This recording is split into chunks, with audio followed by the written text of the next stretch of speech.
I know. Hey everybody, this is Dustin and Jim, your specialist.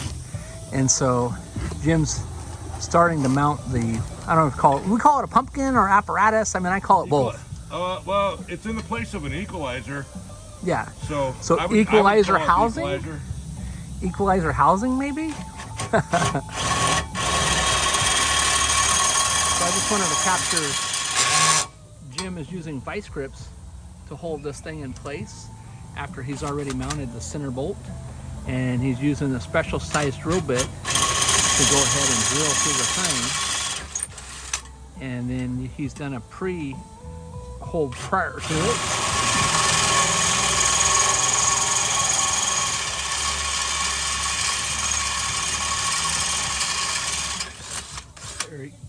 There he goes. I wonder if the drill bit size is still on here. I know it's a specific size. Yeah, there it is. It is a, I couldn't remember the size. I don't either. 29. It's a 1/64th? No, it's a 122. Oh man, my vision's bad. Anyways, that's the part number for you if you want to know which one it is. And there's a part number where we ordered it.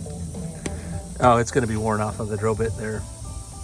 But anyways, in the instruction manual, there's a specific size, and that's the specific size that you want to use for the bolts that comes with it. It is 21/64. 21/64. But you want a long 12-inch one. Oh, that's what the 12 is there for. Yeah. Well, see, look at folks, even I'm learning something new.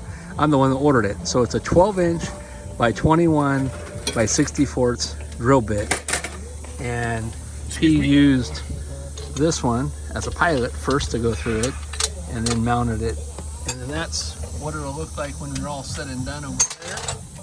Now you can weld these in, but we don't recommend it. I mean, you can, but if you ever need to take it apart, or if you ever need to do any work to the hanger underneath or anything like that, or to the I-beam, it's just good to mount it and put it in like Roadmaster says.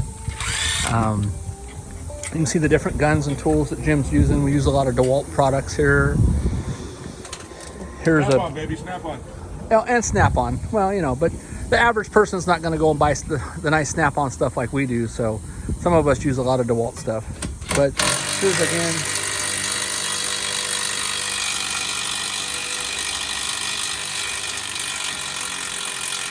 There he goes. And then he'll go back and retorque all those too when he's done. Here's again a picture of the how thick the springs are, how the metal is a lot more thicker on them. And there's Adam, who's assistant, giving him a hand.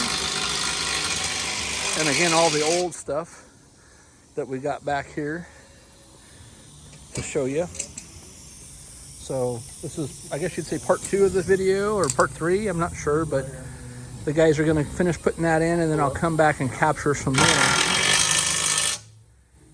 But again, that's just a little trick that you can do with using the vice grips to hold that in place on the I-beam after you have the center bolt installed, so that it holds it in place. You're not fighting it when you go ahead and drill it up.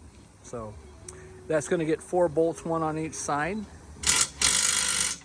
And then, like I said, he'll go back and he'll retorque everything and go from there. All right. Thanks so much for watching.